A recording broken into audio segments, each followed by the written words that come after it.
Hi everyone, welcome to another Monitoring Monday. I'm Mikie McDonnell with California Rangeland Trust.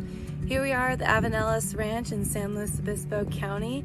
We are waiting to meet up with Steve Sinton for him to give us a tour of his lovely ranch and hopefully see a lot of good sights along the way.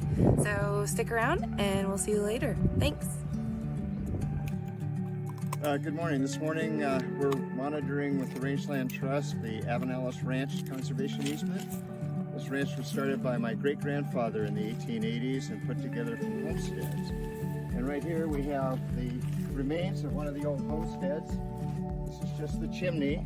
These homes had dirt floors. They were about 15 by 30. They raised their family here on 160 acres.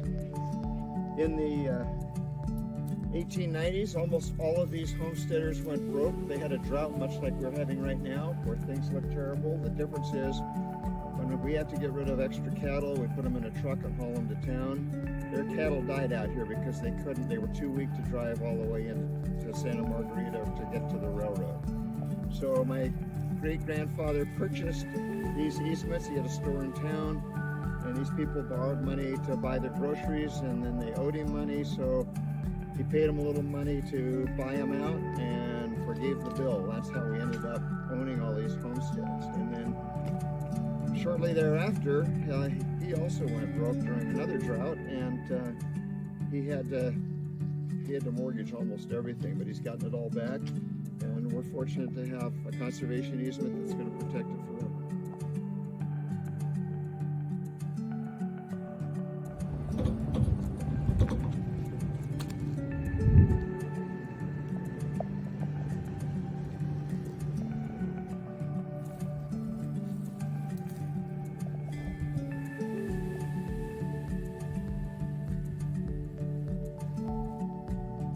So we're right in the middle, or maybe we would hope the end of a pretty long-term drought here on the Central Coast and most of California and most of the West for that matter.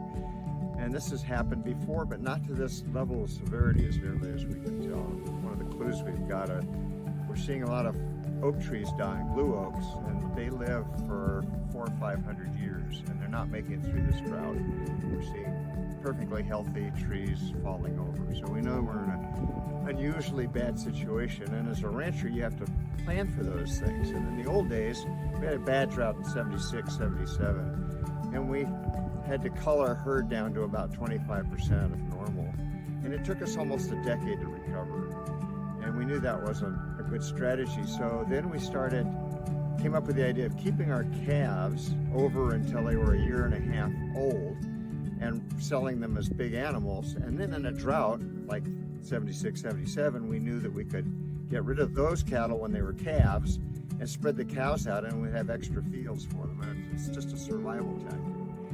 Now we're in a grass-fed organic program where we feel an obligation to be able to supply our buyer with cattle, and so we're hanging on longer.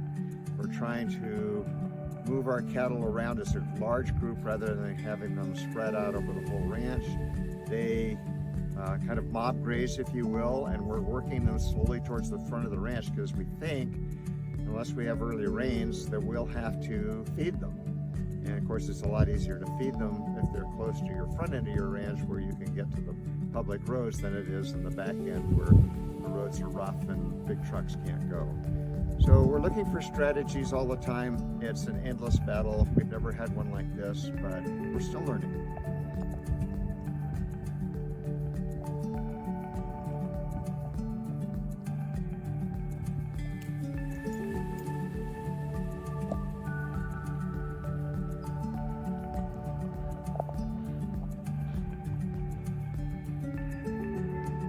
Well, that wraps up another Monitoring Monday. Thank you so much, Steve, for having us out and showing us around your gorgeous ranch. Glad you were here. Thank you. See you next year.